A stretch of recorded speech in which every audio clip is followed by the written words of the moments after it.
Hello and welcome to the Apex Racing UK team stream for the iRacing World Championship Grand Prix Series. I'm Sam Fitzpatrick, and inside me is Marco Balbonet with Alex Simpson as well, who's also on the cameras. And Alex, we've had, I think, 5 consecutive podiums in these races recently, and hopefully we can build upon that. None of our drivers are in the top 3 on the grid, but you would be hard-pushed not to back them for maybe a top 3 by the end of the race. Yep, hello everyone, good to be back. As always, this place feels like home. I've only been here just a week ago, so had a lot of fun at the Sim Racing Expo. Yeah, perhaps not the qualifier that some of the guys want. Missed a couple of corners and things like that, and just down on what they were hoping. But yeah, I think they'll still feel confident in the race that they can move forward. Kevin, probably the best qualifier out there. He'll be super happy about that. He was pretty confident going into this one as well. Race pace looks good. So let's see what Kev can do today. Peter always going to be strong. And yeah, Jamie and Antoine are going to have to come through from just outside the top 10 and see if they can fight their way back in there. And I have no doubt that they will. Yeah, absolutely. Marco, of course, we are here at Nurburgring. Of course, I checked that all these guys will know very well after many of them, of course, visiting last week. And it's a circuit which is a very technical circuit, isn't it? It's really difficult to keep up your intensity. Well, you've got to keep up your intensity around a circuit like this. A lot of slow speed corners, a few high speed corners as well. And that's a really big challenge for these drivers. Yes, a track they all know very well because it hasn't changed much since since it was opened back in the days, in the 70s, when it replaced the much bigger and older brother, the Nordschleife, of course, the historic, but of course it was deemed to be too long and too dangerous. So the track has been the same, almost verbatim, except for the first corner, which has been changed. We have that downhill right-hander, then the Mercedes Arena, with all the 2 left-handers, and then back to the original layout. And that is going to be important because I think that corner is one of the most dangerous corners in all of the European tracks, so to speak. Not dangerous in the sense of, safety for human life, but dangerous because people will try to go on the inside, and that sudden downhill step that you have when you take the corner to the right is going to provide to be a very, very chaotic point, especially in the first lap. So I wouldn't be surprised to see some contact there. Of course, these are the best drivers in the world, so they will be very, very careful there, but it's going to be something to keep in mind as the cars head out for the first corner in just a few seconds. Yeah, I've seen Alex be involved in 2 of those collisions before. One, of course, in the Prix, in the qualifying series last season. That was kind of your one bad result in the end, Alex. But of course, let's not give away tyre strategy too much. But do you expect, a 2-stop to be a feasible option in this race, Alex? I would think that's where the drivers are going to go this time. Yeah, definitely. Hello and welcome to all the Facebook viewers as well, by the way. We've just gone live on there. So, yeah, Apex Racing TV and on the team page over at Apex Racing UK. So thanks for joining us for this one or watching it back, either way. But yeah, 2-stop, I'm pretty sure. I'd be amazed if anyone does a 1-stop. But hey, who am I to know? I mean, I haven't really looked at the sort of strategies and things like that. But just based on what we did last year, things like that, on sort of Pro Series and stuff, I would think it's going to be. Only 26-degree track temperature, so it shouldn't be too bad. The grid for this race, Martin Conquet on pole position. It was some qualifying lap as well. Then it's Jensen, Hutu de Jong, then Kevin S. Jr., watch out for him, Mac Backham, Peter Berryman, and then the other judge, Antoine Hegelin, in 13th position back there. So 23. That's got a a few shame. more drivers. Here we go. Away we go here at Nurburgring. Conke gets a pretty good start and will hold the lead as Junior going to the outside. There's a little bit of contact in the background there. That was 2 Apex cars literally hitting each other. Not initially, but unfortunately, it looks like Jamie got hit into Antoine. We'll have a little look at that back after the first lap, but you just can't. Our luck at the minute off the starts. I saw one of the Ellis cars get hit and then losing. It was somewhat like the MotoGP 2003 start at Barcelona. One guy got caught and then basically moved all the way across the track, if I'm not mistaken, hitting the other guys. I see Antoine in P20, so I think it's Jamie, the other driver involved. Yeah, he's already towed back to the pits, so not the start he was looking for. You can see the damage on Antoine Hegelin's front wing already. We'll wait to see if he can continue. He seems to have decent pace at the moment, just getting past Laz Remnier just behind him. He's not actually dropped that many positions as Antoine, still running P14. According to my screen at least, I think he might be a little bit further down than that, but he has recovered decently. Here's Peter Berryman, a little bit under pressure already from Josh Rogers.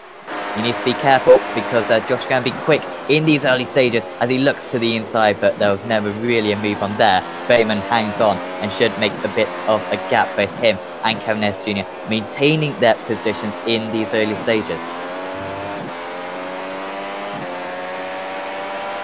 So the first lap is in the books. 60 laps the scheduled distance today. So it wasn't the first corner, but it was like literally on the straight. Looks like Partington got hit by one of the Coanda cars there. I'm not sure who that was. Let's take a little look at the start then from Jamie. Oh, I just got nerfed around, not the best shot, and then straight into Antoine's path. I mean, unbelievable. Yeah, can you believe it? Let's go to.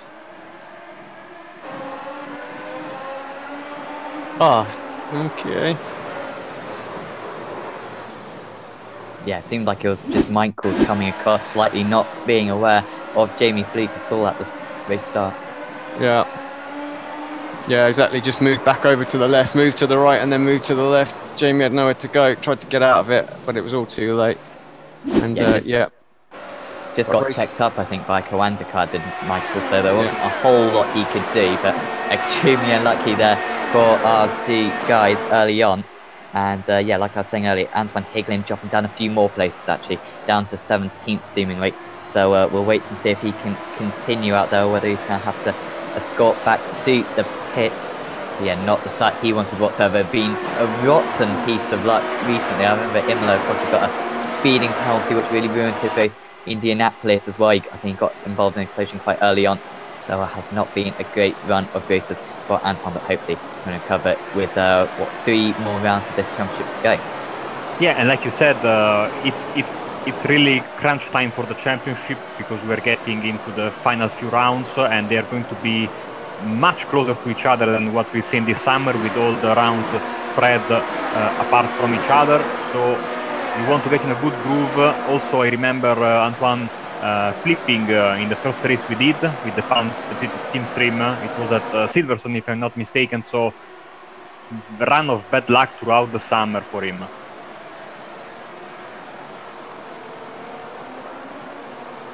Yes, Junior just about hanging on against Mac Backham currently. Jensen's under big pressure from De Jong currently.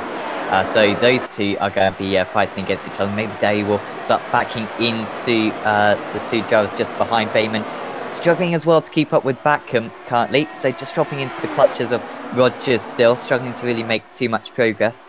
But of course, at this early stage in the race, Alex, as we saw last time in Indianapolis, a lot of it is just tyre preservation. You've got to really look after these cars early on in the stint for them to really extend out to, probably third race distance they're going to have to go. Yeah, yeah, exactly. Depending on what they're doing as far as a strategy goes, and some drivers will be hammering the tyres a little bit at this point, and some will be trying to conserve them if they want to go for a sort of longer first and second stint. So, and you're right, we've seen this throughout the series so far as well.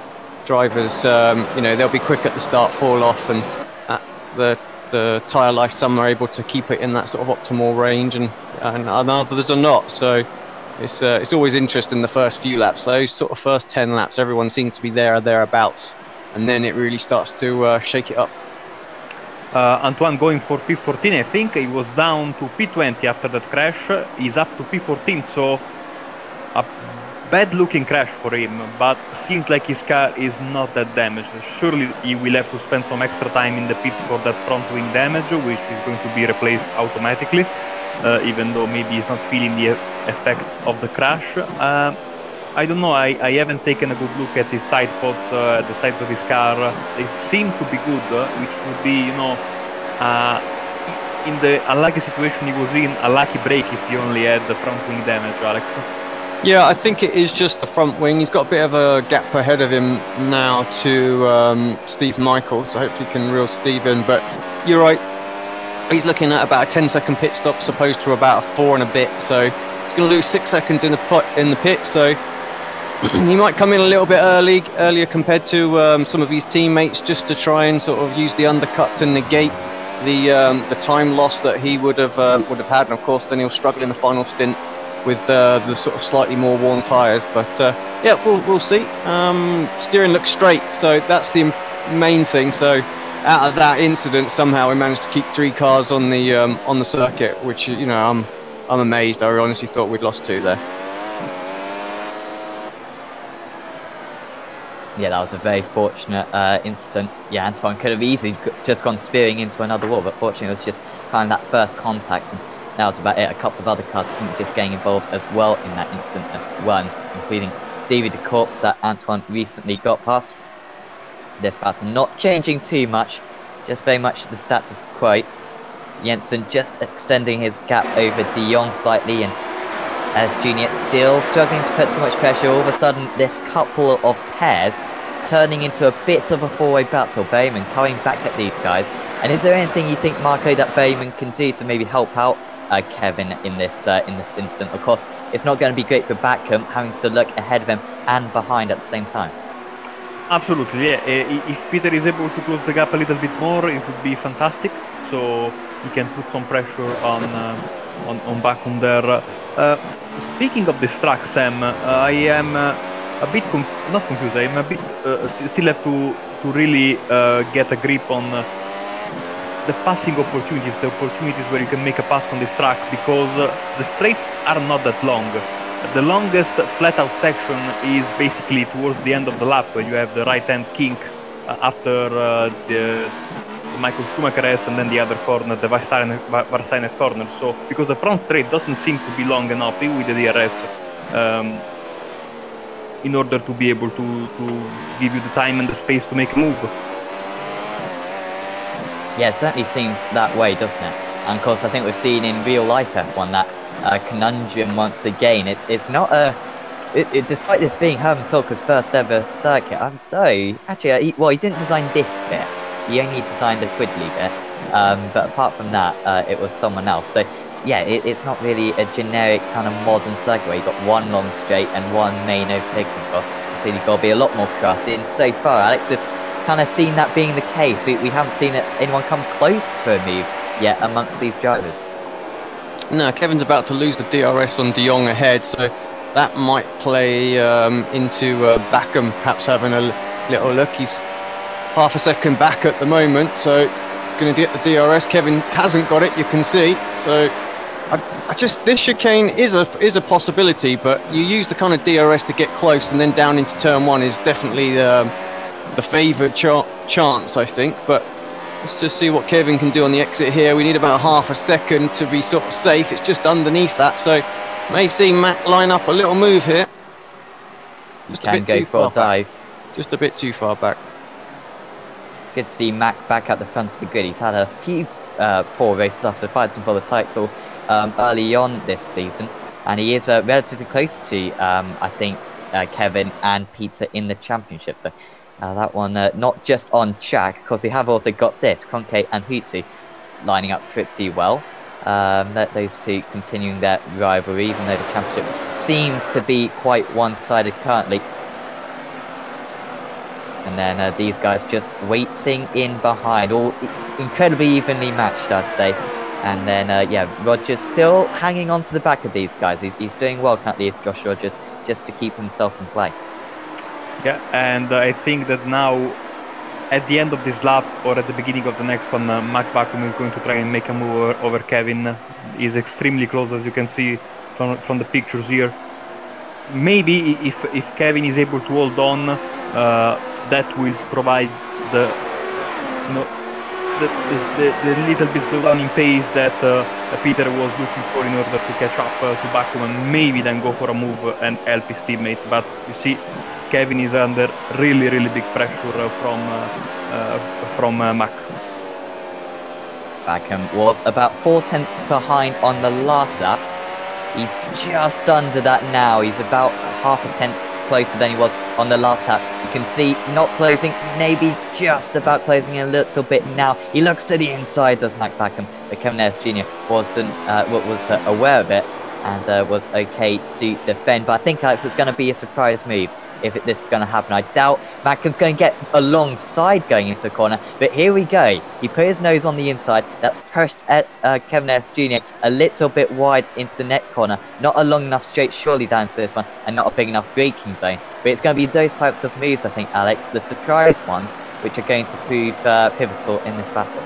Yeah, it's just upsetting Kev's rhythm at the minute. He's losing, obviously, touch to the guys ahead. This will make Matt Watt get, past him even quicker. Just a little bit deep again there for Kevin. Couldn't quite get the exit that he wanted. Couldn't straighten it up. And, yeah, just feeling a bit of pressure, I feel, from Mac right now. It's funny, these guys are quite good friends off the circuit as well. So there'll be a lot of respect out there for both. So even though Mac's having a little look, I feel like Kevin will know that he won't do anything too silly. But yeah, you never know. Well, once again, Mac just loses a little bit of time to that Schumacher S and then those couple of 90-degree corners, and so he's a little bit too far back. It is now a four-way battle, this. No doubts about that now, and yeah, Berryman very much in this one once again. Bakum coming out of this one is 4.5 tenths behind, so unless he goes for a crazy lunge here, Ellis Jr. should be safe into turn one.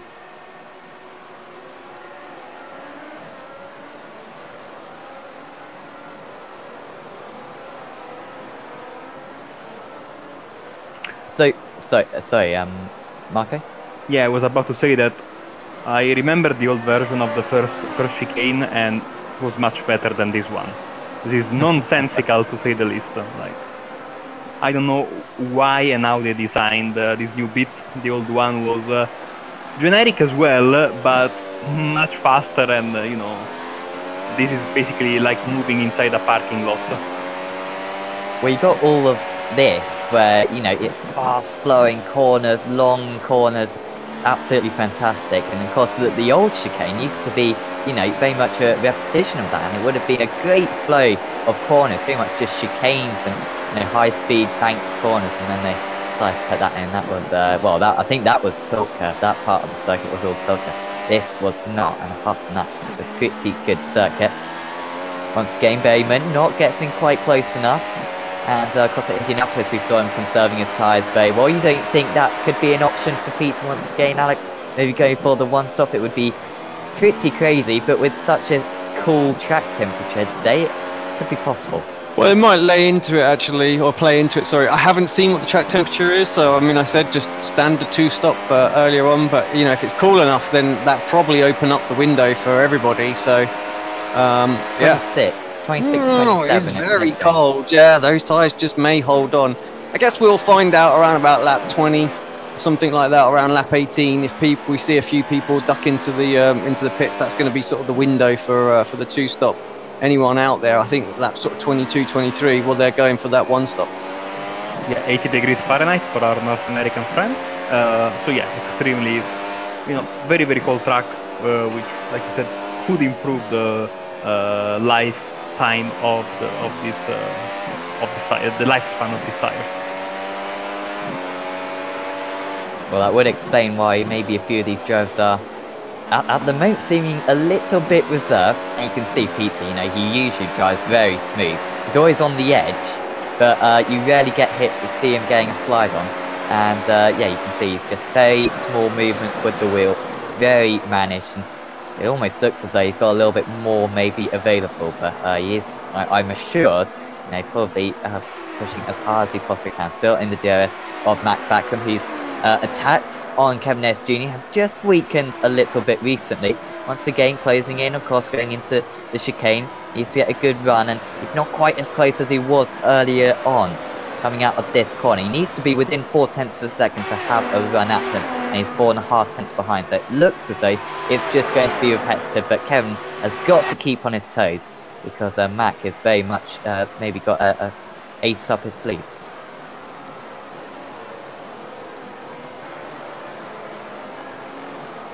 Yeah, interestingly, Kev was starting to come back at De Jong and Jensen as well. So as they start to fight, but again, Kev having to just sort of play a slight defensive role, little wiggle as he comes off the out of the arena section, and just setting back a little bit. Mac very, very close.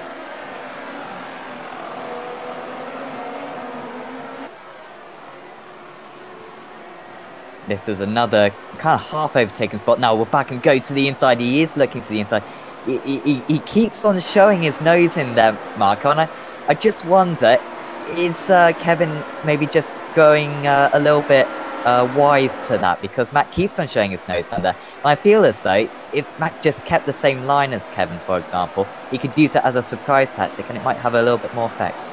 Yeah, it's interesting to see, because I think Kevin has been doing that wider line for quite some time. In the beginning I thought he was making mistakes there, but if he does that all the time, maybe he thinks he wants to have a better drive off that corner in order to, be able to defend going into this very slow final chicane, the NGK chicane. So who knows? Maybe Mac will follow him on the outside next time. I don't know, but right now, even though they are extremely close, it's Mac that has to watch in his mirrors, because Peter is as close the gap, and he's right next to him. I think the gap is now 0.4 of a second. Yeah, of course, Pete's not going to have the advantage of having DRS in comparison to Mac back, and they're both going to have DRS, and that just gets rid of the and of course the toe as well, obviously.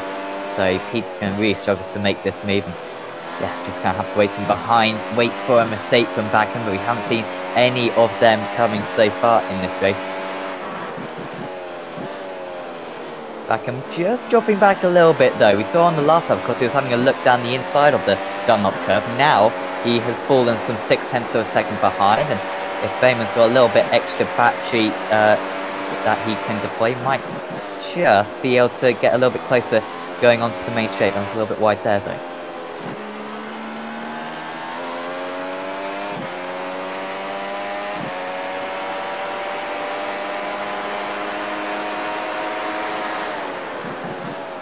You can see though, just not that advantage that he can get down the straight, just not gaining quite enough. It'll be interesting to see how much he gains down this pit straight, and kind of where Backham starts to recover a little bit of energy. It's a little bit of a scrappy exit from the pair of them, just getting a small slide on.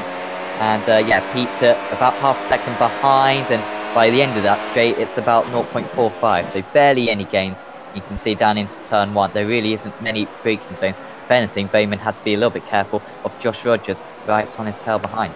Yeah, Rogers has joined the party, and it seems like no one... I mean, the only driver that has made moves was, of course, Hegelin, and he did that because he is much faster than the guys he was trying to pass at the beginning of the race. But after that, he's now stuck there in 14th position, and not much has changed all over the field unless somebody makes a mistake.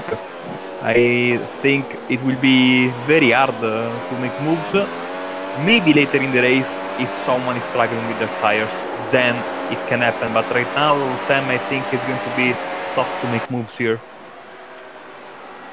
I mean, just to sort of pick up on a point as well, even this battle here, like De Jong has been tucked up behind Jensen for quite a while, and he's got no pressure behind him at all, and he's still not able to get the move done, although he's having a little look now, just typical.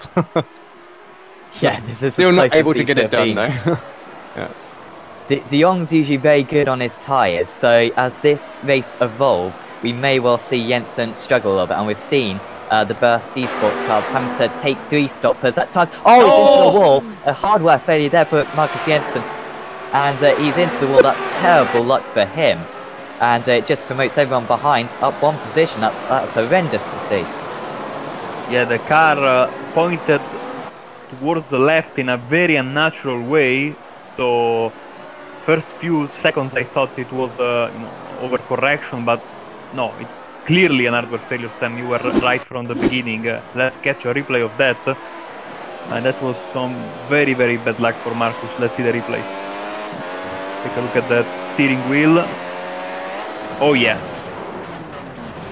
And his throttle jammed on as well, seemingly. Oh, I guess he got off it in the end, but yeah, I didn't know. But a complete, failure of the steering wheel there. That's horrendous to see, because it was really looking like it was going to be a fantastic battle, Alex. And, you know, with maybe Marcus having good pace, but maybe not so good tyre management as we've seen throughout this season, it was really boiling up nicely, that.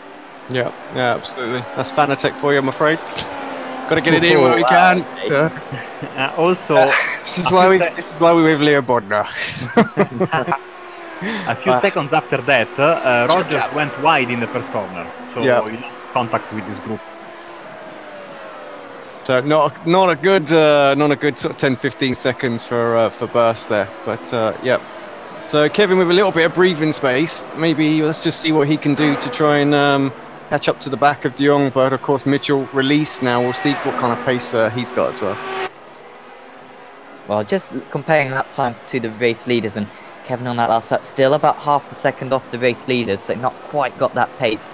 I imagine Peter's got a little bit more pace. We've seen, at least in recent rounds, Peter usually has maybe a tenth, 2 tenths on Kevin Ellis Jr. But of course today, Kevin Ellis Jr. fairly and squarely, beats him in qualifying by about a tenth of a second. So maybe roles have reversed for this race. But is Kevin just stepping it up a little bit now, Marco? He's got a nice little gap over Mac, and I think he's starting to maybe put a little bit more pressure on Mitchell De Jong ahead. After saving his tyres early on, is this now like hammer time for him? I think it should be, because with the clean track ahead, and you are right, he's now 0.6 of a second in front of Mac Vacuum behind him, so he's trying to pull away, and this could be a great chance to hunt down De Jong and get that podium.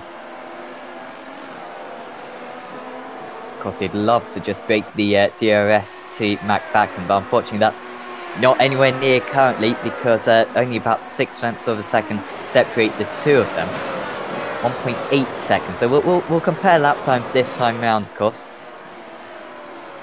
And Ellis Jr. currently 7.5 seconds behind Martin Kroenke. It's just consistently been 3-4 tenths every single lap. So Kroenke 31.96, Hootsu 32.01, De Jong 32.37, and Kevin Ellis Jr. 32.17. So stepping it up on that last lap, and yeah, we'll wait to see if De Jong can repel this attack, because so far Alex, he's had DRS behind the Burst Esports car, but now he's by himself. It's a bit of a change of scenery.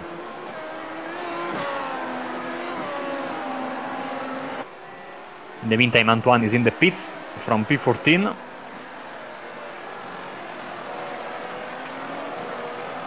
Yeah, so of course we'll have to take that new front wing as well. I don't know, Mark. Unfortunately, I couldn't get that pit stop time on my end. But what was his pit stop stationary time? I will tell you straight away. His pit stop time was 8.2 seconds. Yeah, so it must have been a change of front wing. So not too bad actually. That's only lost him 5 seconds. Still very much a chance for. Well, top 10 would be very ambitious. It's still a possibility, though. I think he's probably got as good a pace as anyone outside the top 7. So yeah, we'll be fascinated to see if Antoine can come back later on. Yeah, especially I want to see his pace right now, because right before he was able to make those moves, but then in P14 he was stopped there basically. Maybe because sometimes we see some slight front wing damage, but that doesn't affect your driving.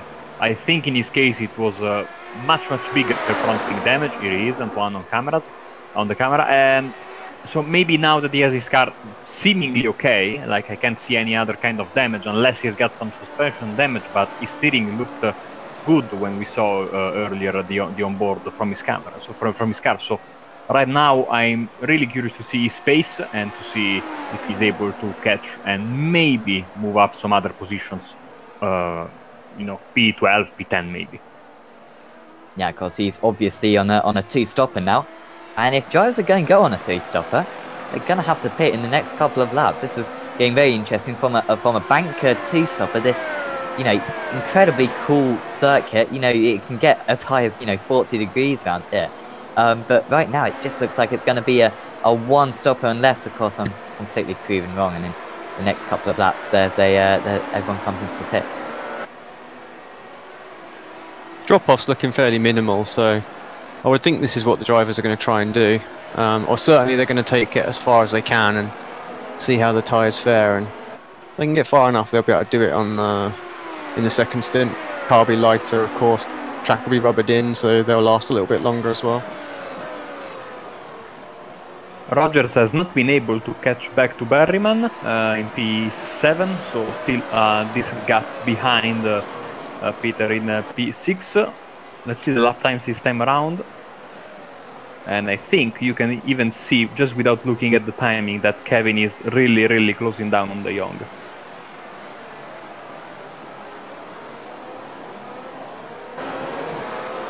Backham's starting to drop back as well. Peter's really closing in. If he loses the DRS zone, it's possible. A couple of people into the pits. Passion to the pits. Hapala in as well. So obviously those guys feeling they need to do a two-stop. So, and Ilka, one of the guys who probably can get the most out of the tyres, you know, as far as length, he seems to go longer than anyone, even Mitchell.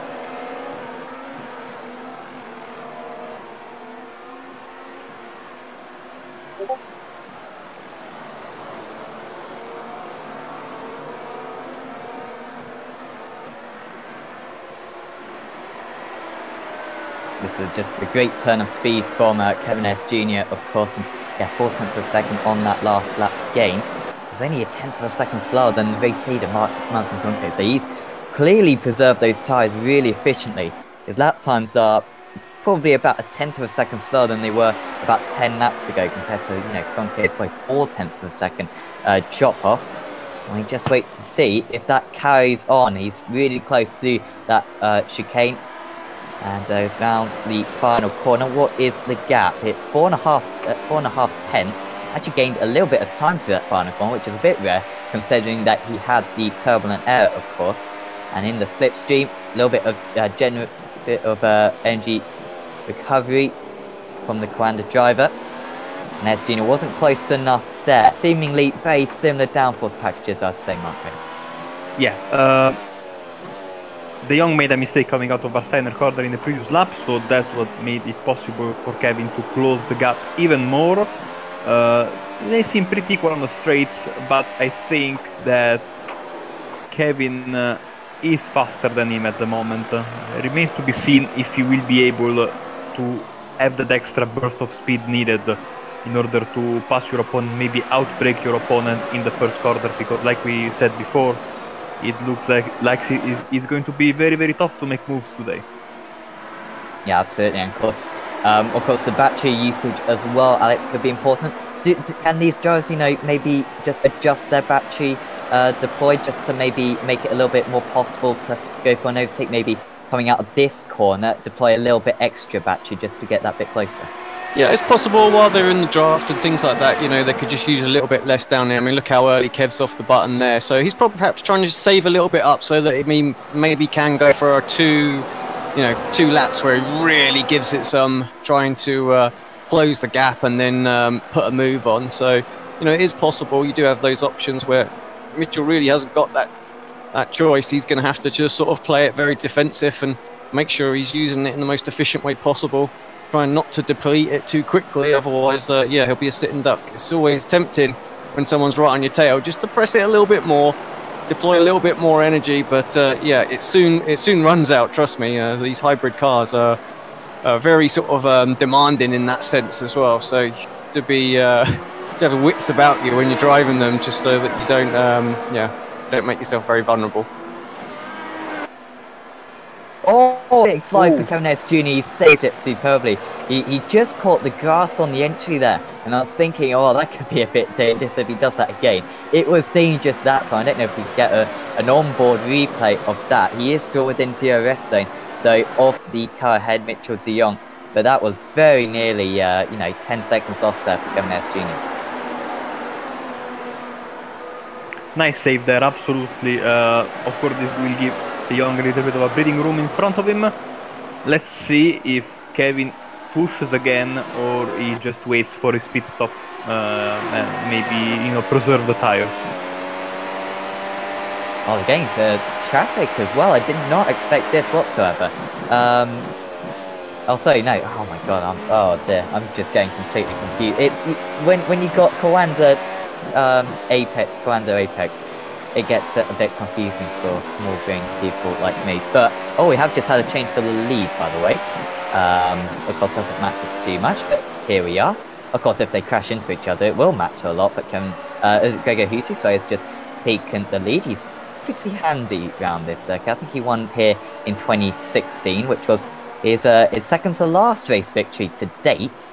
Could he be making it his third to last race victory to date? Today,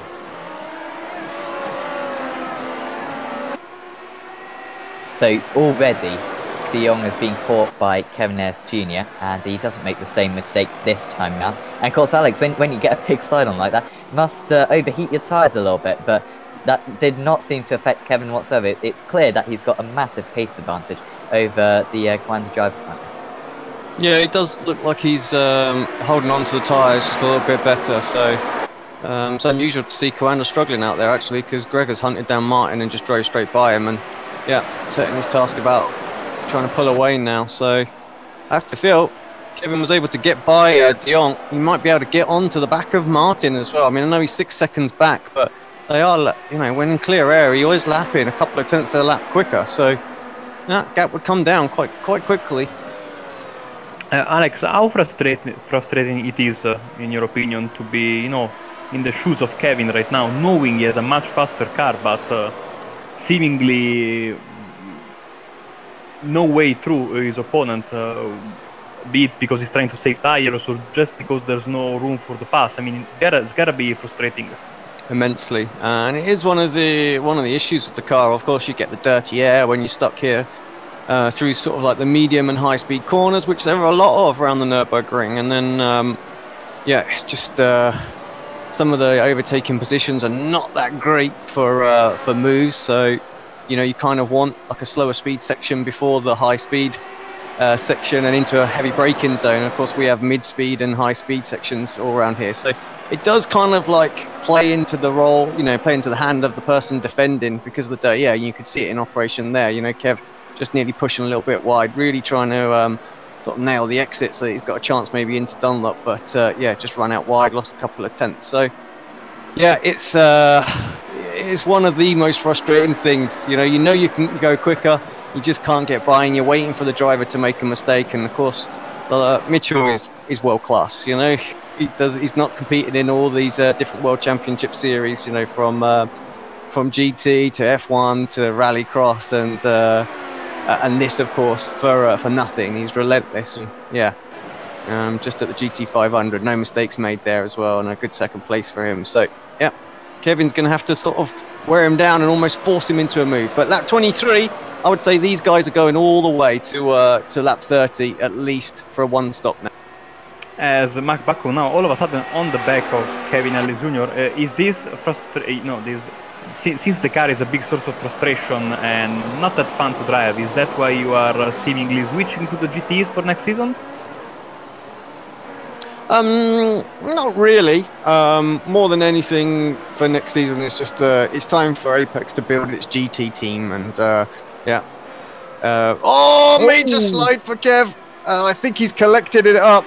Mac having a little look, but yeah, a bit leery for Kevin on the low pedal there, and put himself under a bit of pressure. Let's just stay with this before I finish my point. In the meantime, Rogers has dropped down to P8 after a mistake. That little moment he had into turn one must have really cooked his tyres, because he hasn't been able to hold on to these guys since. So yeah, all round problems for Burst, unfortunately. But yeah, no. So yeah, my point really is just that you know, we came onto the scene. I asked for drivers to sort of join, and everyone kind of laughed us off the grid really for a while. But you know, here we are right now and competing at the very sharp end, and you know, we've had a kind of similar response in the GT, and I'm going to build the GT team, and we're going to build the GT team exactly the same way. So, yeah, and it starts from next season. So full focus on the GT side for me. Let the F1 guys do their business, and yeah, we're going to see what we can do, see what we can build, and try and challenge the likes of Coanda and Pure in the World GT Series, which will be in the GTEs next year, of course.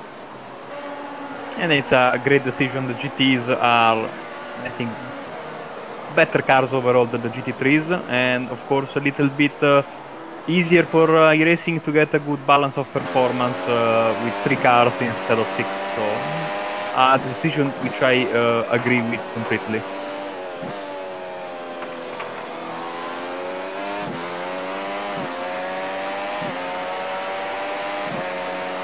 Yeah, of course, still doing pretty well in this series. And Peter Berryman, getting a little bit closer now to Mac Backham.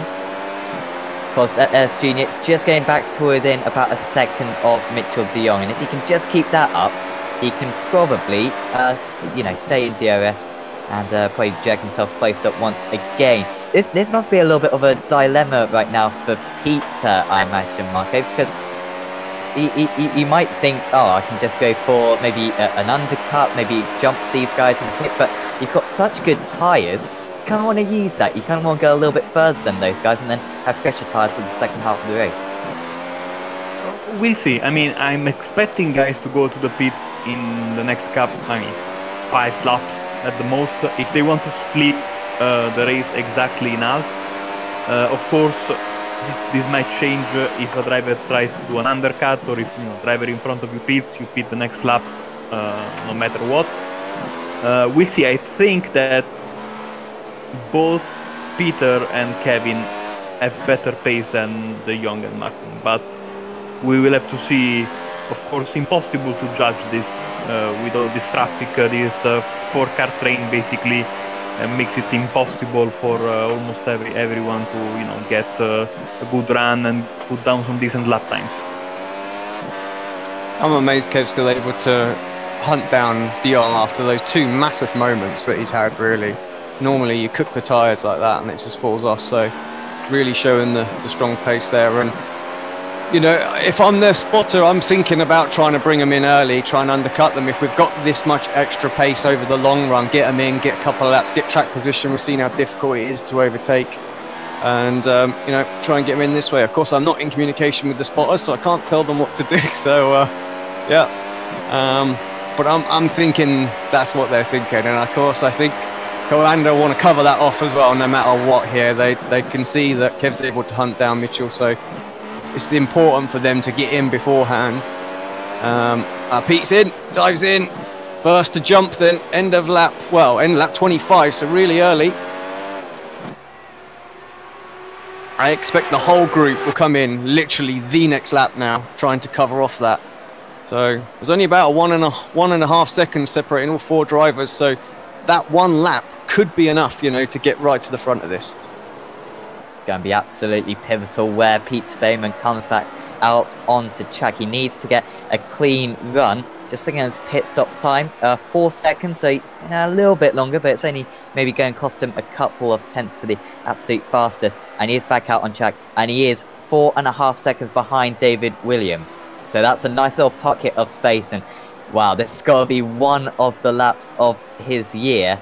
If he's going to be able to jump now, of course, will everyone come into the pits, or both Coanda drivers come in, or will they just cover him off with 1 driver? But of course, Mitchell de Jong will absolutely know that he's got to give it his all. But it's going to be extremely difficult for Mac Backham across there. And what does Kevin Ellis Jr. do? We'll wait till the end of this lap to find out.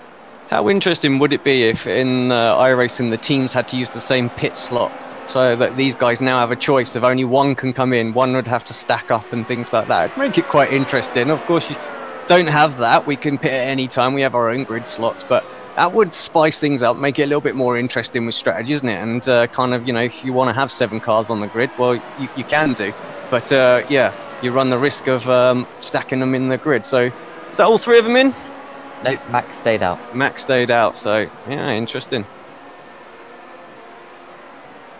So De Jong, of course, will get to his pit stall first, and then, of course, it'll be Ellis Jr. Here is Berryman. Looking at his sector times, didn't quite do enough in sector 3 from what I can see. Yeah, or sorry, sector 2. Yeah, just struggling initially here is Peter. I don't think he's going to quite get the jump on these guys.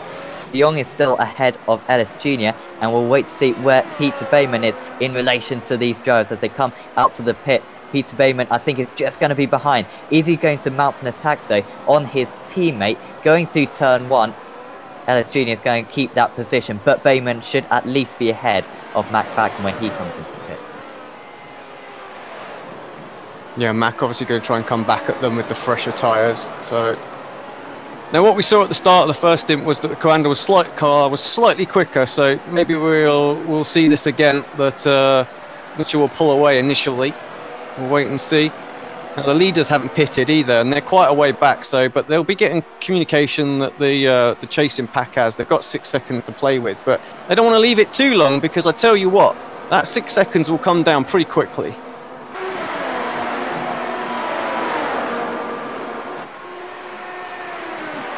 Berryman really close to the back of Kevin S. Jr. currently. S. Jr. outside the 1 second window of Mitchell de Jong currently. Here's Antoine Hegelin. You can see how close he is. Despite all of his issues earlier on, he is now into the top 10, is Hegelin, but running a 2-stopper, unless he goes for an insane, unless he goes for an insane stint of about 45 laps. I think that would be stretching it a little bit too far for him. Jr. just getting a little bit held up. Is this going to help Berryman, or is this DRS just going to help Ellis Jr. a little bit? Doesn't lose too much time, and that little boost down the straight will help him as well. And actually, it is David Williams, so going to cost him. So that is 4th position, of course, a Coanda driver as well. Of course, had a couple of issues with David earlier on in the season, and Peter will not want to repeat that right now. And we were told by a little birdie that David did get the call to make sure he could do absolutely everything he possibly could to try and hold up Peter at the Monza race as well. So it wasn't obviously the call to collide with him. So we're not saying that at all. But he definitely had the call to defend as much as he possibly could to hold him up. So, and I wouldn't be surprised if he's not got exactly the same call right now as well. And yeah, this will show how hard it is to get the move done, because you can see Peter, even with the fresh rubber, just cannot get by so straightforward. David pretty much being sacrificed out there right now, doing the longest stint. Cronky's in. Yeah.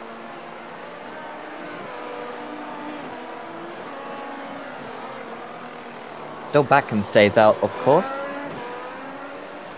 And he actually moves up into 2nd place now. But can Berryman get this move on David Williams? This should be pretty simple. Is Williams going to go defensive? Don't think he was, but Berryman goes to the outside anyway. And that's just lost him more time. Oh. But he has to go across there. He'll get a slowdown, David Williams. And he's going to lose quite a hefty piece of time, actually, as he falls behind Pashalis Skirgis.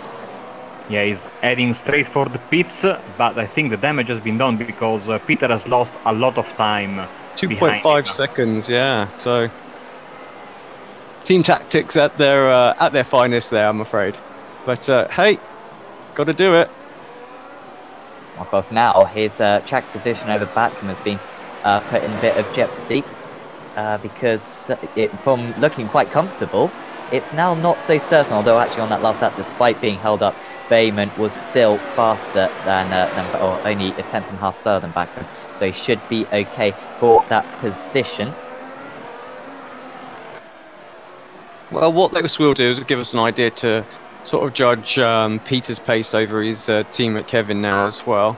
And I would think if Pete can run Kevin down, maybe they'll have some discussions between the 2 spotters about if they want to sort of swap, or see if Pete can have a go at Mitchell if Kevin can't seem to get it done. So yeah, that'll be a mutual thing between the drivers if they decide to do it. There's no sort of team orders there.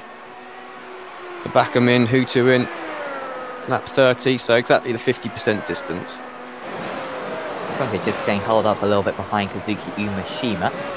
That's not exactly going to help him too much. There is a 2.5 second gap between the 2 Coanda drives. So yeah, but at the end of this lap, I think Kevin's only going to be about 5 seconds off the lead. But of course, Backham versus Berryman. That's the important one. Where is back him. He's just coming to the end of the pit lane, and Peter Berryman will be ahead of him. So that was kind of what Pete wanted to do earlier on. Of course, Matt will be very fast now for these few laps, but got a bit of a gap to catch up. And after the difficulty of overtaking earlier on, Marco, I seriously doubt the Coranda driver is going to be able to come back, Pete. We'll see. I mean, if there's going to be a move, I think it's going to be very, very late in the race, with the drivers maybe struggling for grip, because with similar tires earlier in the race it was impossible. But for example, both Kevin and Peter will be pushing their tires longer than in their first stint, because they will do more laps in this set of tires. It is true that the cars are a little bit will be lighter, of course, because they are consuming their fuel, so this is going to put a little bit less of a load on the tires, but still they are going to be very, very worn out when they get to the final 3-4 laps.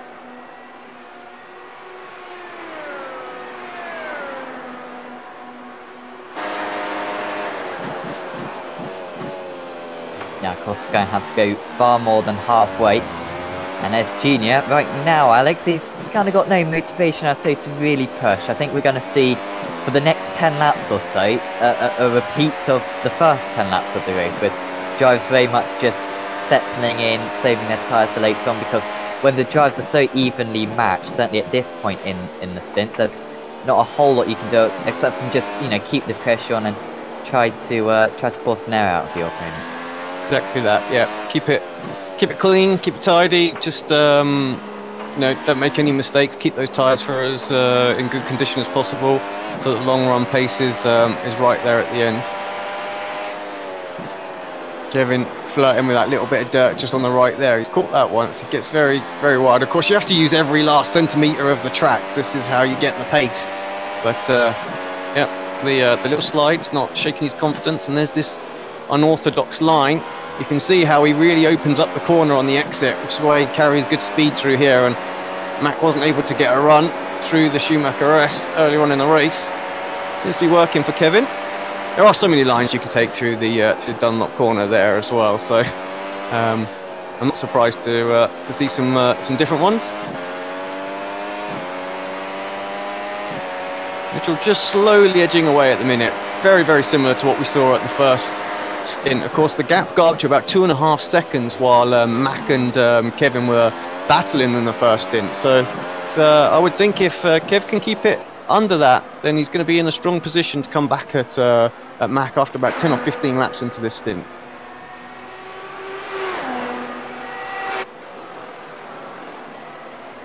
Currently the top two establishing their pace advantage over these guys.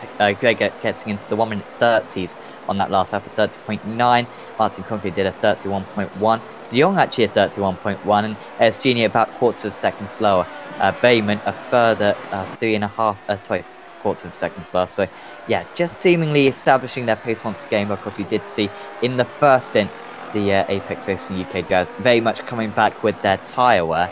And we kind of expect to see the same thing in this second stint, but hopefully this time it will actually yield an overtake, unlike in the first half of the race. Now, interestingly, Backham was a little bit quicker than Peter, because he is on, what is he, about 4 laps fresher tyres, so yeah, I think he's going to close that gap down. It's whether or not he gets to him before the best of the rubber sort of wears out, or will their car perform better with the extra rubber on the circuit. It's going to be interesting to see how this plays out, but it's going to be a bit cat and mouse, I think, until we get to sort of last 15 laps of this race, and I wouldn't be surprised if it's not all very much back to how we saw before they pitted in. So big group of 4 fighting out. Yeah, it only takes 2 guys to be, you know, one right behind another and unable to make the move, and that will slow them down. Then a third car will join up, and then a fourth car will join up. So yeah, Alex, I absolutely agree. I wouldn't be surprised if we have the same situation like we had right before the pit stop.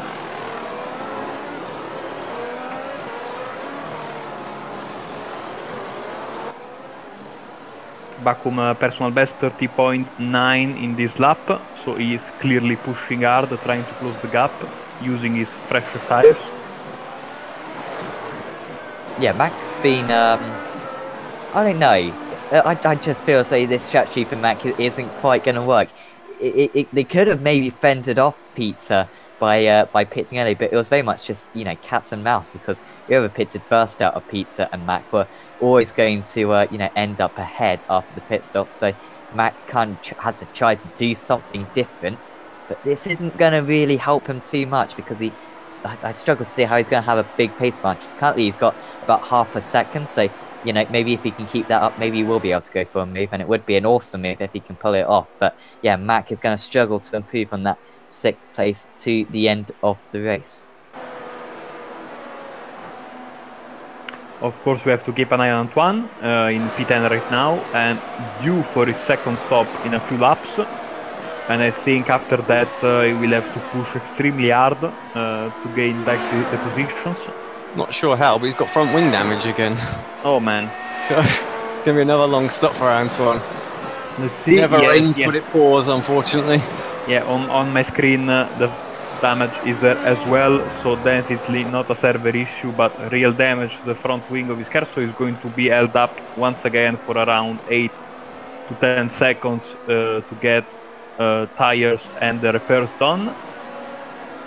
So, I mean, yeah, he will have to push even more hard than now if he wants to get back, I think, around P10. Looking at the guys behind him, as you can see now on the minimap on the right side of the screen, he has, you know, there's a group of cars from 14th back to 17th.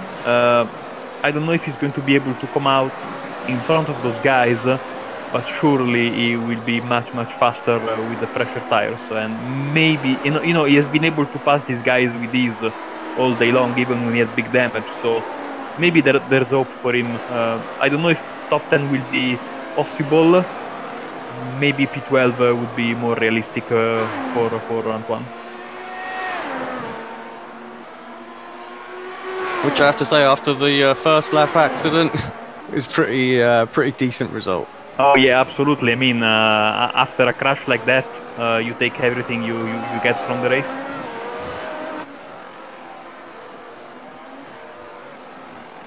Yeah, he's almost certainly going to be behind. Well, he's going to be behind Partington. It might be ahead of Remniak though. So if he can stay ahead of Remniak, then yeah, he'll be in 14th place and just have to chase down Partington, which should be pretty simple. And then you know, Baz, Harpler and Oscar will be a little bit more difficult, but certainly sort of possibility. We've also got Pashas Gerges as well on a 2-stop, so he'll be trying to fight him as well. Those two on the same strategy and pretty even on pace, currently 8 seconds between the pair of them. On that last lap, Berryman just steadying the tide. He was 0.2 slower than Mac Backham on that last lap, so clearly that pace advantage from Mac not quite keeping up. The gap is 1.7 seconds currently. Also just had Conke delivering a very quick time, so that's kind of, you know, protected him against De Jong and Ellis for now, because it did look like he was falling back into them a little bit once again. But yeah, he's just put in a very strong time of 1 minute 30, so just stretched out his legs once again.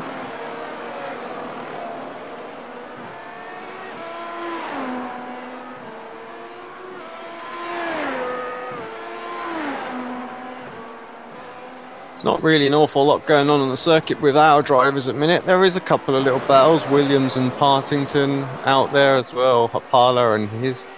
Oh no, that's Hapala and Ostergaard. Who else have we got? Kazuki and Dion Verges. So, to see some action just for the moment. I have to say, this is probably the first race we've ever covered for the team where we've sort of sat there, been twiddling our fingers, thinking, "Oh, let's have some action, boys." Sort of settling down right now. Yeah, it's not quite got the intensity of Imola, hasn't it? That was a pretty crazy race. And of course, Zandvoort as well. Of course, unfortunately, Alex, you weren't with us for that one, but of course, you know, we're very much watching it alongside us, and that was pretty crazy. So to be fair, we've been treated to some superb races this season. I wouldn't bet against the final 10 laps in this race being very interesting as well, because if we learned anything from the first stint, you know, Peter and Kevin can protect their tyres extremely well. Just hope that we do get a good ending to this race. But for now, it is just the calm before the storm, I think. Those 4 laps that Mac did, definitely going to bring him back into play. I don't think his tyre wear is going to drop off enough that he's going to actually be slower than Peter and Kevin. I think he's still going to be quicker. So he's going to be on the charge for the whole rest of the race. So Pete's definitely going to have that to deal with. And right now, he's not able to close the gap on his teammate as well. So that 1 lap fresher tyres from Kevin just helping him out and just sort of showing that, you know, Kev's pace is totally legit as well. He's really on it today. And that's why he's hunting down, or trying to hunt back down Mitchell. The gap up to 2.9 seconds for Mitchell, I believe. Let me double check that. Yeah, well, it's a poor lap from Kevin. Yeah, 2.7, isn't it? So, again, I was, yeah, like you say, poor lap. But see what he does. Say once we hit about lap 45, I think that's going to be the interesting marker. 15 laps to go. That was really where the boys started to put, you know, turn up the wick a little bit. Did just have a Gerges coming in, which is a bit of an indicator that Antoine will be in any lap now. We'll have, what, 23 laps to go at the conclusion of this one. And yeah, that'll easily be achievable on these tyres. Because we do have dynamic track temperature. It stayed at 26 degrees though. It's not very exciting, unfortunately. Has actually dropped down. It was, you know, at 27 at one point, but back down to 26. And small margins, not going to affect these drivers too much, of course. But yeah, for now, these tyres should just about make it to the end. It's just about what the drop-off is in those final 10 laps or so, whether these drivers really do start to struggle or not.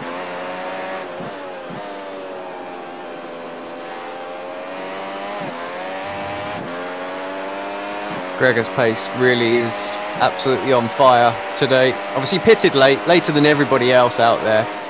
Just well, same lap as Mac, but lapping quite consistently in the 30s for this second stint, just pulling away from Martin. Martin can't do anything, so yeah, it just goes to show Gregor still absolutely got it.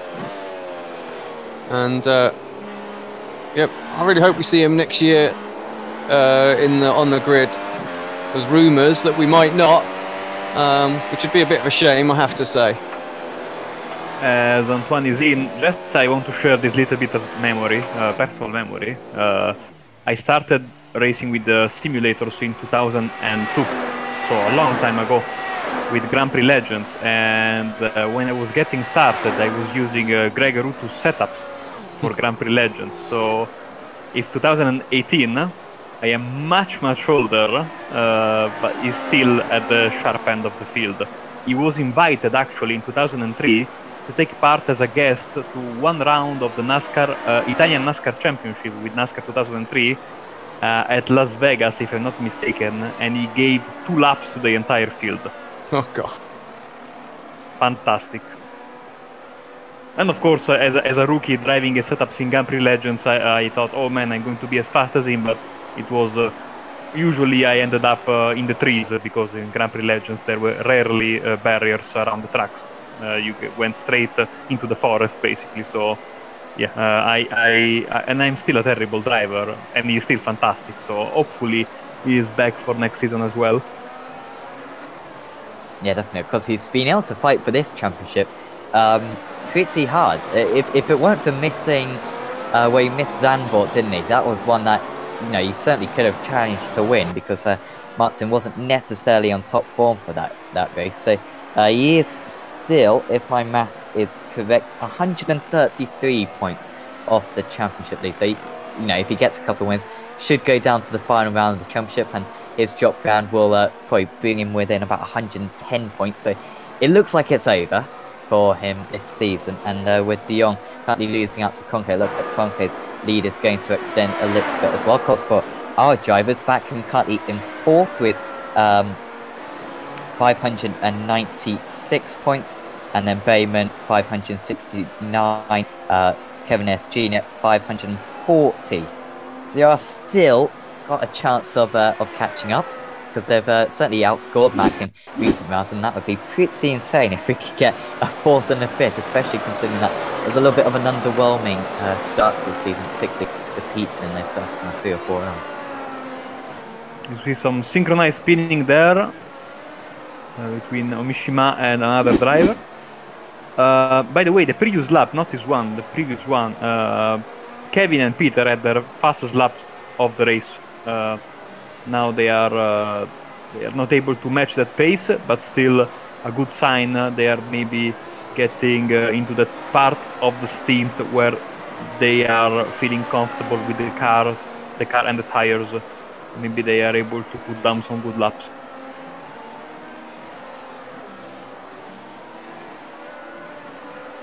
At 2 seconds that Pete perhaps got held up by David, that's going to be vital, really is, because DRS now in range for Max, so Pete's going to be under pressure for the rest of this stint, I feel.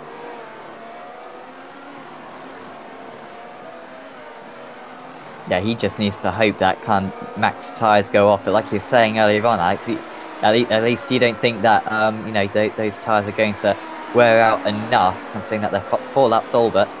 Sorry, 4 laps younger for Mac Backham. Should be able to keep that pace advantage to the end of the race, which means there's going to be no let-off for Peter for the next 20 laps. It's just a case of whether or not you can catch up to Kevin Ellis Jr. and Mitchell de Jong by the end of this race. We're still waiting for kind of that turning point that we saw in the first stint, at least, of kind of where de Jong went from faster than these drivers to slightly slower. Haven't quite got to that point yet, but it is starting to even out a little bit. On this lap, de Jong does a 31.48, Kevin Ellis Jr. does a 31.36, and Pete Berryman a 31.40. So they're pretty much matching each other on times now.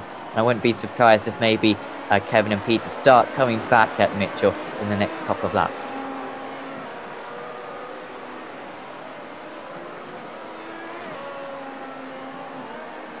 It's funny, I remember last year, a lot of the commentary over on Racespot, they were talking about, obviously our sort of initial pace was very, very good. We just couldn't hold on to the car. It seems it's like the roles have reversed somewhat. So initial pace perhaps a 10th or so off, but long run pace, we sat here waiting for the long run pace to kick in and be very, very strong. So we seems like we've got to find that magical sweet spot. Yeah, definitely. When we do, well, let's see what happens. 19 to go, sorry, 20 to go right now, so we are getting into the final third of the race, and the status quo has pretty much remained the same.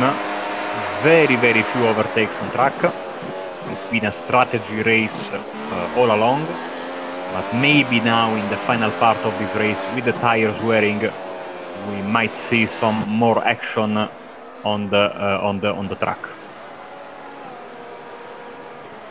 Yeah, apart from if you're watching the very front of the race, of course, because Gregor did pull off an overtake to get Kroenke. So it is possible, you know, if you can get right on the tail, you can get that move done. So I think Antoine's very close to Kazuki currently. I think you're right. 2/10 of a second. Antoine, yeah, 15th place currently. So yeah, well, you can see he's just got a line of cars who right now he's probably about a second lap faster than who he's just got to pick off. First up, Kazuki Umeshima, and he will look to the inside, going into the hairpin. Kazuki, will he stay in there? He is going to stay around the outside, and that's so awkward to do that little bit of the track.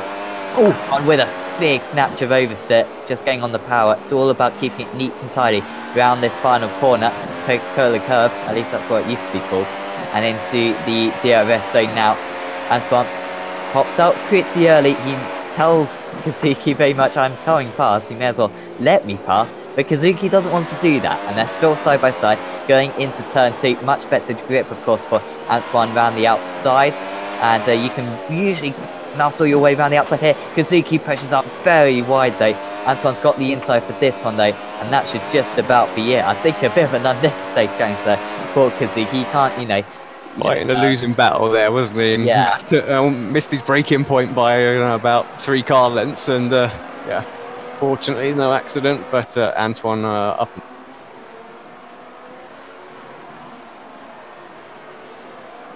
He's got, what, 2 seconds to catch up on David Williams. Williams also on a 1 stop as well. So, yeah, I would expect him to hunt him down. Ricardo Orozco in 12th, also on a 1 stop. So, again, I think that's possible. But I think that's probably about it for Antoine. Maybe 12th. Michaels is on a 2. Dion Verges. Oh, maybe Verges may be possible as well. So, maybe 11th for Antoine if he can get by these guys relatively quickly.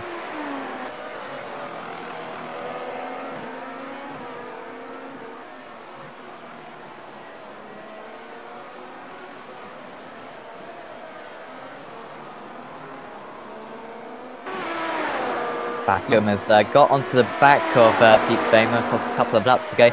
Does he have to make this move straight away, you think, Marco, or can he just stick in behind and maybe wait a little bit later on? Because I feel as though his biggest tyre advantage is going to be at this point rather than later on. Yes, I honestly think it's either you do it now or you do very, very late in the race, like the final 2 laps. Of course, it would be better to do it now for him, because then you have more time to go in front of him. But hopefully, he's not able to pull the move. Sorry.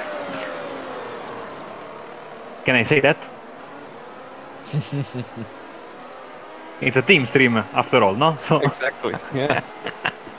Yeah, I think you're right. I think personally think he's got to do it now. The longer he waits, the worse his tyres will get, and the harder it will be. He'll have dirty air as well, which will just generate more heat. So, I think, yeah, now or never. If I'm honest, unless he can force Peter into a mistake.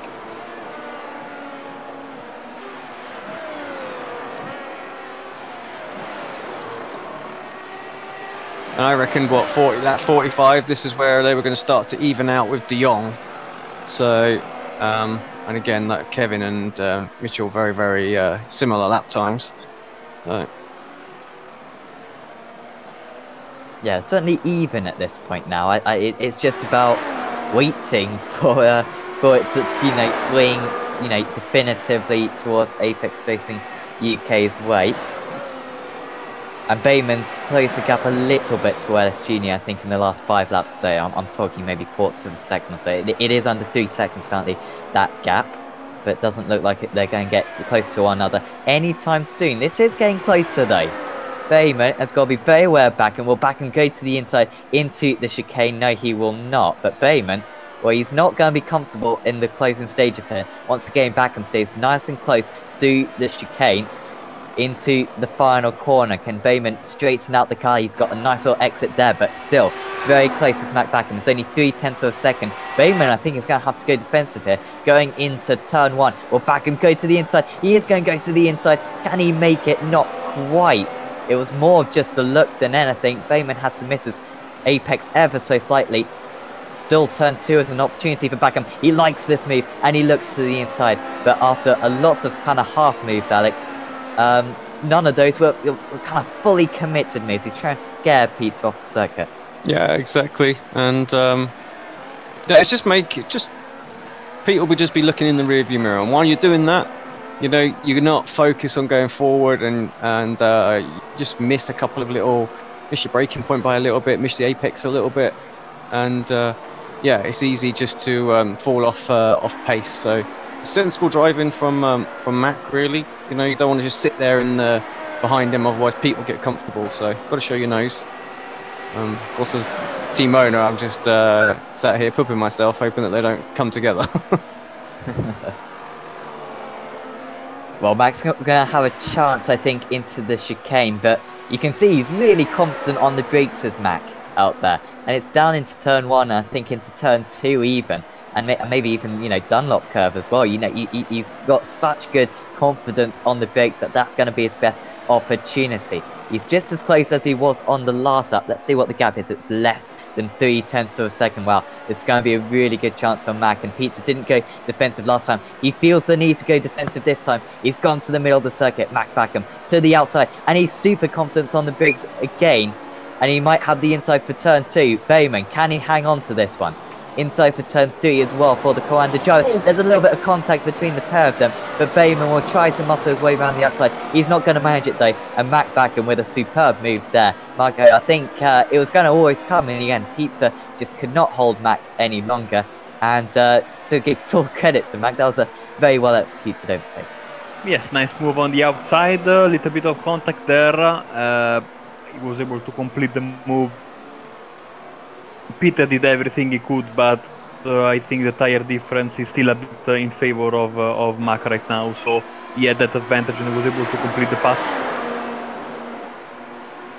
Of course, worrying as well for Apex Racing UK is now, of course, Mac will be chasing down Kevin Ellis Jr. up ahead. And yeah, well, it'll be interesting to compare lap times, but he hasn't got a whole lot more laps to go. He's still 4 seconds behind, so he's going to need probably about 0.3 of a second if he's going to catch with 5 laps to go or so. So yeah, he'll be hoping that those tyres very much hang on and can keep his pace advantage. But so far in this second stint, Mac has been absolutely superb. Yeah, Kevin, he was able to pull away from Peter, really, wasn't he? So I feel like it's going to be a tall order for Matt. I don't think he's going to get there, frankly. Might be wrong. I think yeah, Kevin looking good. Last lap, 1/10 of a second quicker than Mitchell. So yeah, really, this is where I want to see Kev starting to sort of push on, see if he can close that gap back down to Mitchell. It's going to be yeah, it's going to be tough, I have to say. Just to even get in there, get into the DRS, but if you can, then that will make all the difference. Back marker gets out of the way, so it doesn't get held up, which is always good. There was a crash that those watching the live timer will have reported between Paul Ilbrink and Ilka Hapala, I think. So, yep, not great. There's been a few accidents today. Something for the stewards to look back at if it gets reported, of course. No live stewards in this one. Something we, as a racers and the community that do this series strongly want.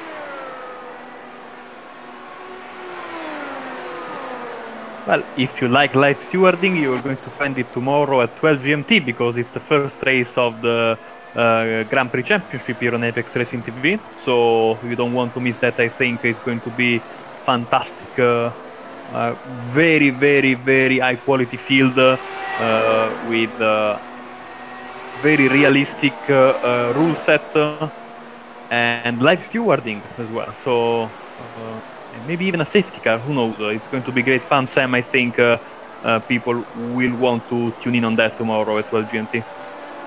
Yeah, absolutely. But anyone who's caught the IGPS last season that we covered, that was, at least for me, great fun to cover. And tomorrow is going to be even better. We've got probably, well, currently there's so many entries that they're going to have to do pre-qualifying for each race. So it's going to be pretty mad. Here's Antoine Hegelin there. And sorry, I can't quite see that replay. So yeah, Antoine moving on the inside there, in the right-hander, and is able to complete the pass quite easily. His opponent didn't put up a great fight, and it makes sense because... and then another move, I think, by Antoine, again on the inside here at the first corner. So he's using the fresher tires, the DRS, to make these moves. And once again, his opponents know that he has much fresher tires, so they are not battling too much this time around. And also another move, I think, by Antoine. Into the final corner this time, using the mistake by his opponent there.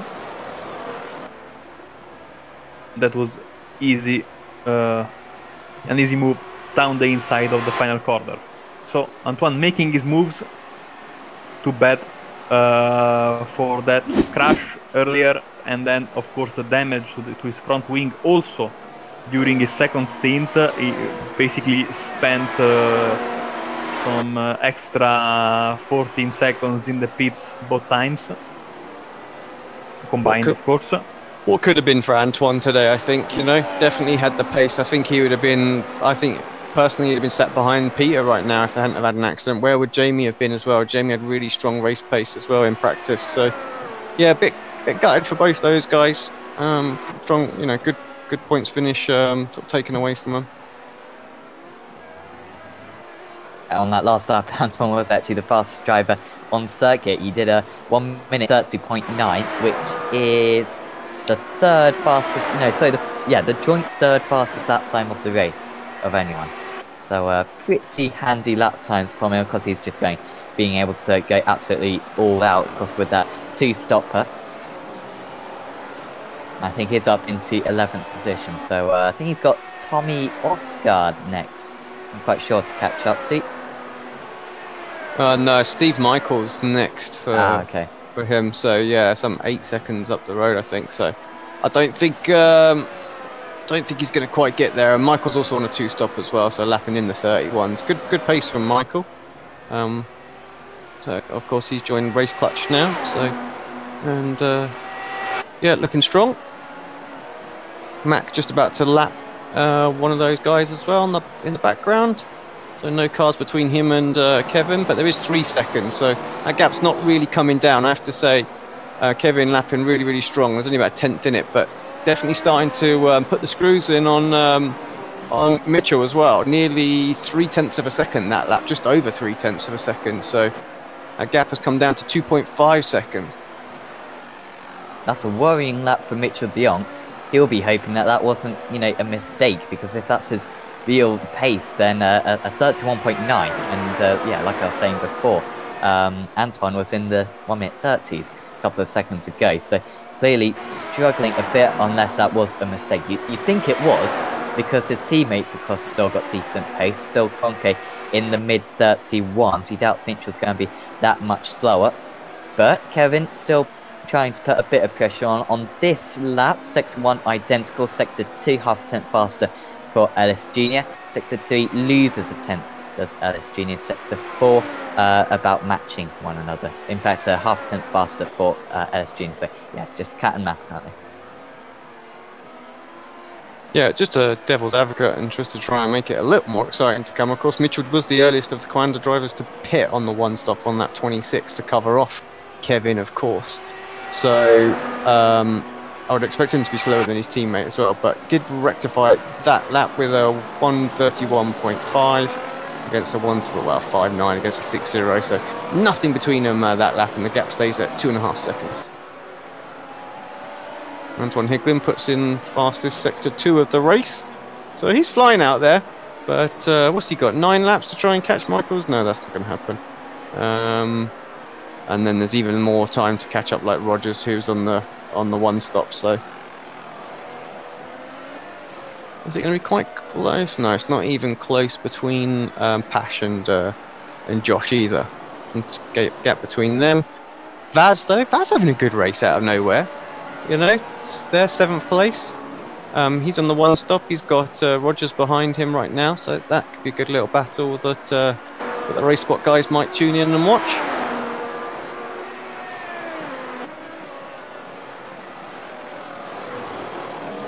Yeah, Vaz kind of best of the rest currently.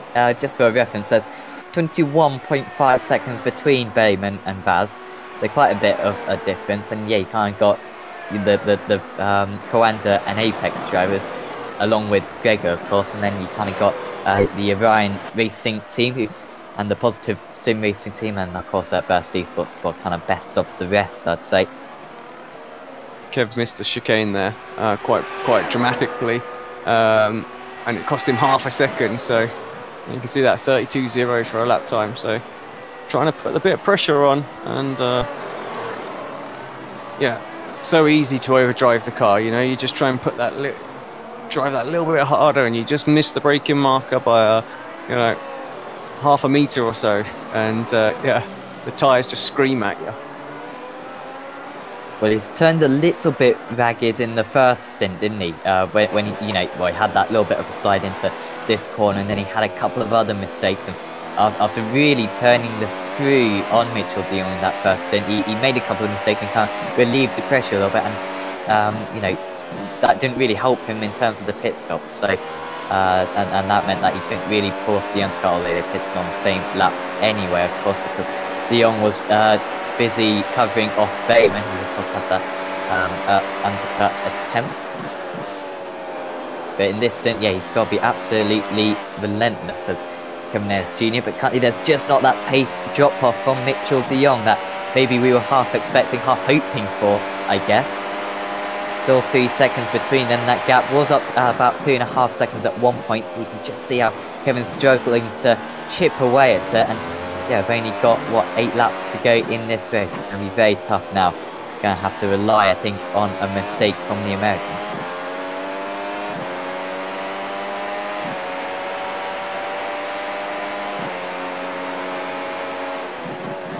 Yeah, a mistake from Mitchell. That's like, you know, hoping for like a pig to fly, really. Big shout out to everybody tuning in on both YouTube and our Facebook pages as well. Very much. If you're live, if you're watching live, do us a favour, hit those like buttons. Help support our channel.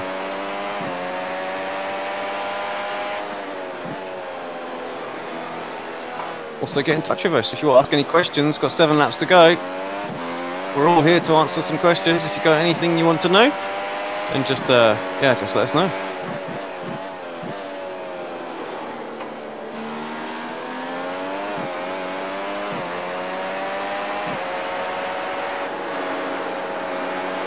So I think on the balance of this race then, Mark, do you think maybe the one stop was definitively the better strategy in this one? Because still got 5 more laps to go or whatever, but you know, it seems as though, you know, it's half worked out for Antoine, to be fair. It's difficult to really call which was the right way to go.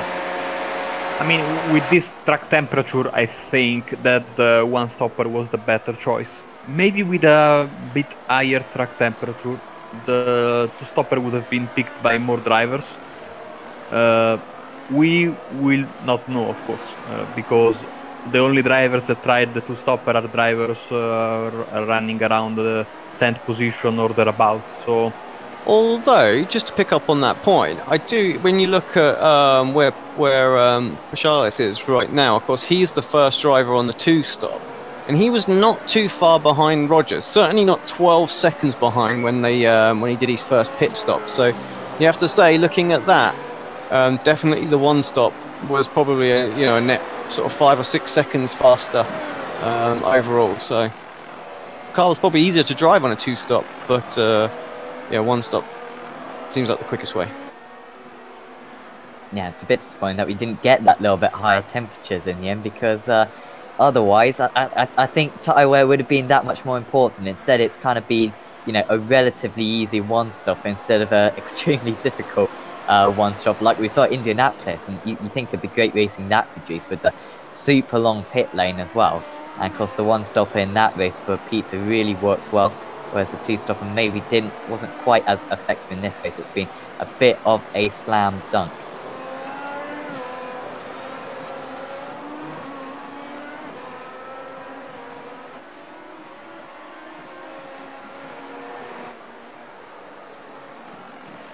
Alex123 on the YouTube channel, giving us a shout out a little while ago for the TV graphics. So yeah, big thank you to this man's father that we're watching on screen right now, Pascal Hegelin.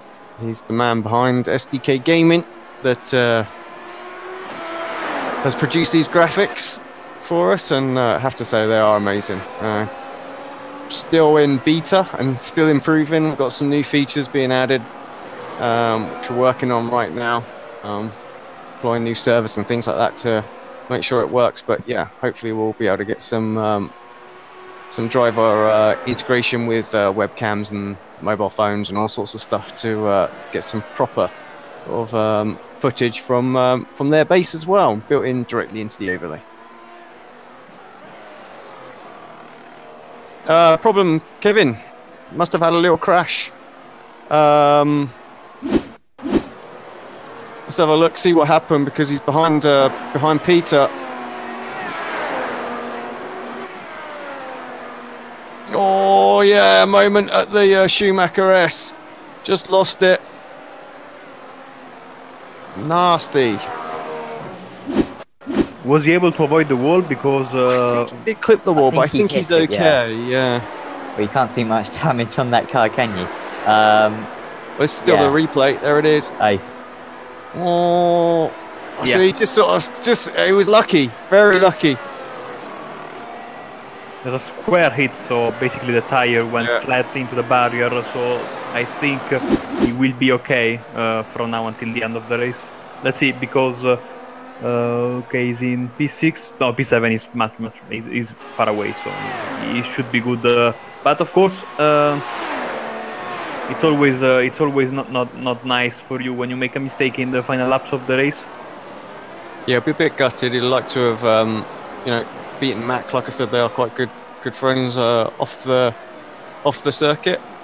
It's always nice for us to split up the top 3 Commander cars.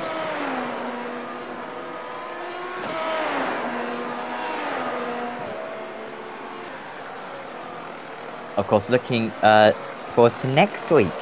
We've got 3 races in 3 weeks. That's pretty mental. We've got Suzuka next time out. And I guess kind of copy some characteristics from this circuit. But Alex, is that a strong circuit for Apex Racing UK in the past? And are there going to be any, you know, specialist circuits, specialist challenges now around there? I'm not sure I'd say it was necessarily one of our strong circuits. Oh, Kevin with another little moment, so still pushing out there.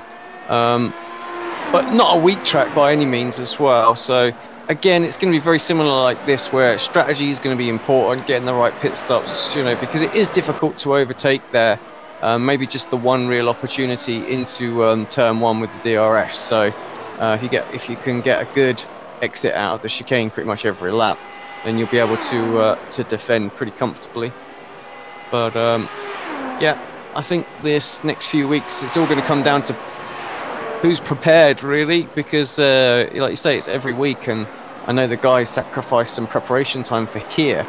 Well, 1 because of the expo, but 2 to get ready for some of the other circuits as well. So guys have turned laps already in the next few tracks. So maybe that's showing a little bit today, but I still think yeah, still think they'll be happy with the performance generally. Oh, what's gone on with? Let's have a very quick look at what this might be. I think this is going to be an overtake, but we were talking about praising him earlier on, Vaz. So I think it is going to be an overtake actually from Rogers up the inside in the end. So, and yeah, so it just checks up Vaz enough that it flagged it on our event viewer. But yeah, good move from Rogers. Vaz will be fine from the drivers behind, including, of course, Antoine Hegelin. He is a little bit by himself in these closing stages after that incident in the opening lap. He's still the fastest driver out on circuit. He's been the fastest driver out on circuit for about probably 10-15 laps now, ever since he put those new set of tyres on. He's been absolutely flying, but I just had so much time to make up. He's still about 6 seconds behind Stephen Michaels, despite closing in by over half a second a lap. So yeah, just going to be a bit of a leaning in for Antoine, but at least, you know, a good solid point. So I don't know if is his spot guaranteed for next season, Alex, for Antoine? Pretty much at this point, yeah. Based on the fact that there's just not enough drivers turning up, I think he's absolutely fine. So. Yeah, it's top 20. Top 20, yeah. Yeah, I mean, looking who's just outside that. So, I mean, David Williams, he's obviously missed one. Paul Ilbrink, Mogger, Reminik, and David Corpse. So, you know, Davey racing today, just trying to eke himself back in there. Yeah, everybody in that sort of top 20 area, top 25 are all racing, which is, you know, at least a good point. So there's going to be a little bit of competition in the final few races to see who's going to stay in there. So many names in the bottom of that list that, you know, could compete as well. It was a shame. Talked about myself, of course.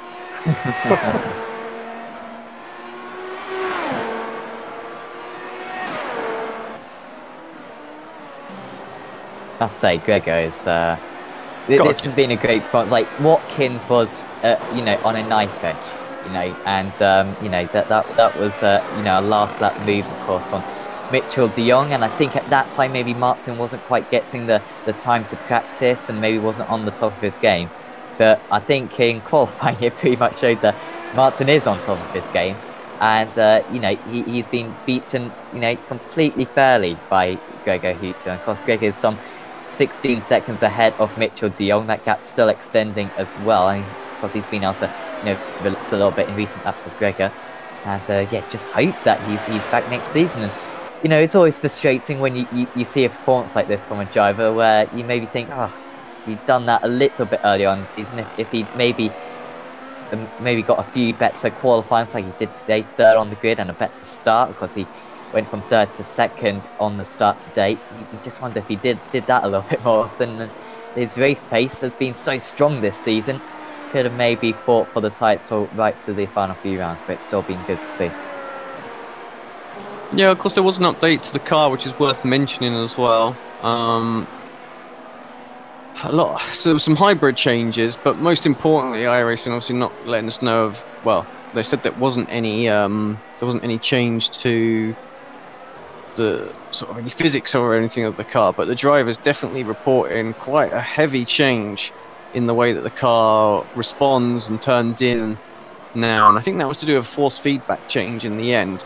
But the car definitely reacting very, very different than what it did before. So it might take a race or two as well for everybody just to settle back into their positions. So when there is changes like this, Gregor on the money and found what he needed to ensure that his car was still super quick, and he was able to drive away from mine today. So very impressive, considering he's basically on his own out there as well. There's no support from his teammates right now.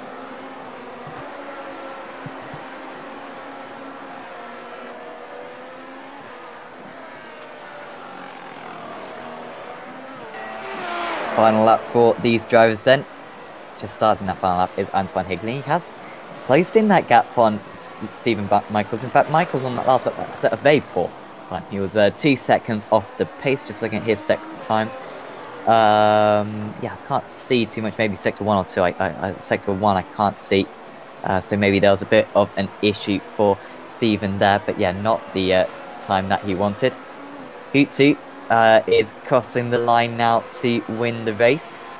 Well done to Gregor Hutu, and of course Team Red Line as well. Conke will finish in second place. Mitchell de Jong as well, just rounding the final corner right now. And Mac Backham as well. Round up 2, 3, 4. The first of the Apex Racing UK drivers though, Peter Berryman, he has given it his absolute all. The undercut didn't quite work for him.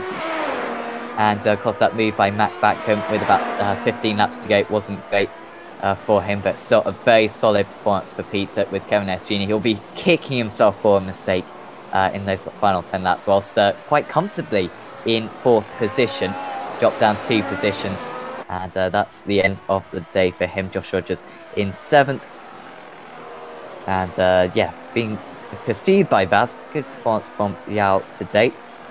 And also Antoine Hegelin, only 11 seconds behind Josh Rogers in the end.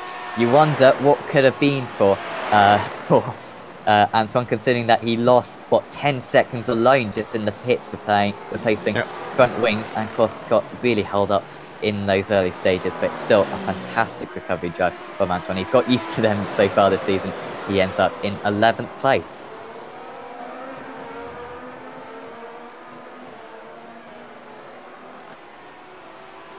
Kind of cars fighting to come across the line. That's Williams and Ostergaard. Parla there as well. Zuki. Might as well see them all come across the line.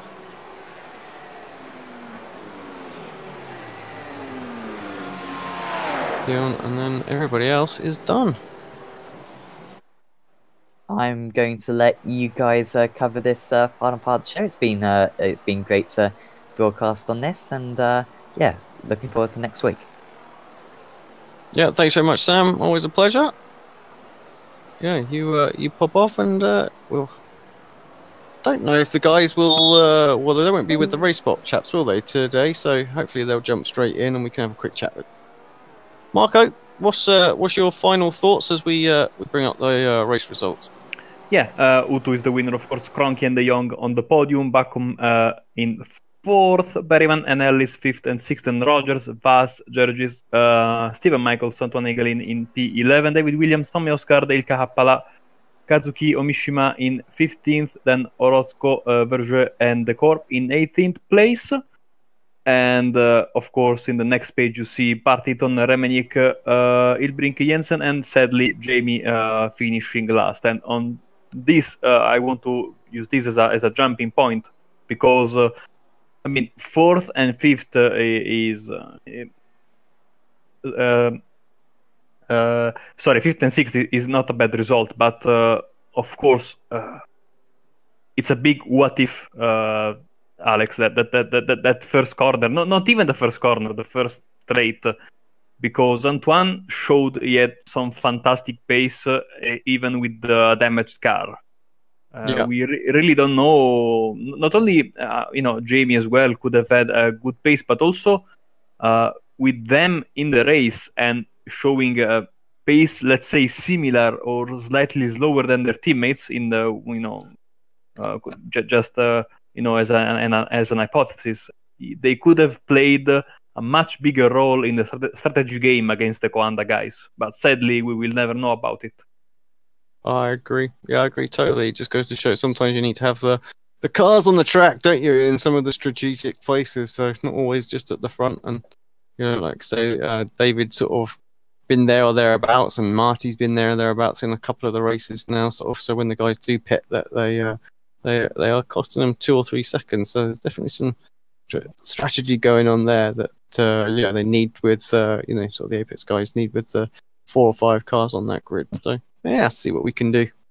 I mean, we are seeing even in real life right now drivers being used as roadblocks basically, and there's nothing you can do about it. I mean, there are no. I mean, in DTM they tried, I think, a few years ago, a rule where car that already pitted were given the benefit of having blue flags given to cars that yet to make their stop, even if they were on the same lap. But of course, it's a completely idiotic thing to do.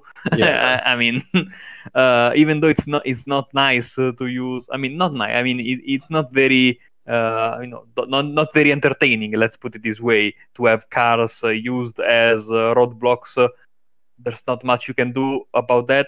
The only thing you can do really is play that same strategy as well. But of course, like we said, you need to have the cars on the track and in a good position, because otherwise it's going to be tough. Indeed, it was a shame to see the podium run come to a finish, but I'm sure the guys will fight back strong. And still some positives to take out of that. I mean, I think Kev will be particularly happy with his race pace there. Give him some motivation. Like I say, he will kick himself with the little mistake that he made, no doubt. But yeah, really good, strong race pace as well. So he'll be delighted that he was able to give Mitchell a run for his money. And he was hunting him down at the end there as well. It would have been close, but I don't think he would have got there. It just perhaps maybe snuck into the DRS zone.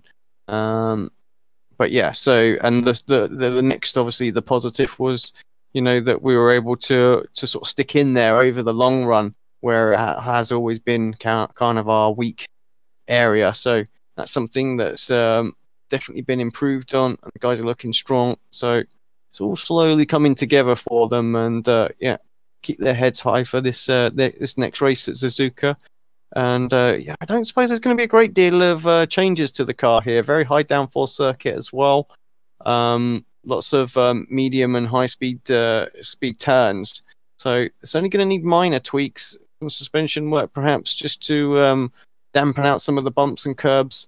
But again, this place is pretty aggressive on the curbing. So I would think the guys are going to have a pretty good base. Just got to work on maybe that first 10 laps, see if they can just eke a tiny little bit of extra pace out of it, maybe sacrifice a little bit at the end, just to so they don't have that drop off to sort of like Mitchell and Martin that they perhaps saw in this race. Yeah, and it's the final stretch of the championship, so it's important, I think, to keep the focus on. And it's been a long season. Just get these final few races in, and then can look forward to next season, knowing that about the great strides forward that have been made by Apex Racing in this series, and so there is the possibility, of course, to get even better next season. Well, I tell you what, let's wrap the stream up. The guys are going to pop in, so it's been a enjoyable race, nonetheless. I'm looking forward to Suzuka. Thank you very much, Marco. I'll leave it to you just to close us off. Oh yes, thank you, Alex. It's been a pleasure as well. So don't forget, tomorrow we will have 2 great races for you here on Apex at 12 p.m. The iRacing Grand Prix Championship first, and then later at 19:15 GMT, it's the second round of the BSR Porsche Cup. So you don't want to miss that. Thank you very much to all the guys that watched the streaming today, and have a good rest of your day. We'll catch you tomorrow here on Apex Racing TV.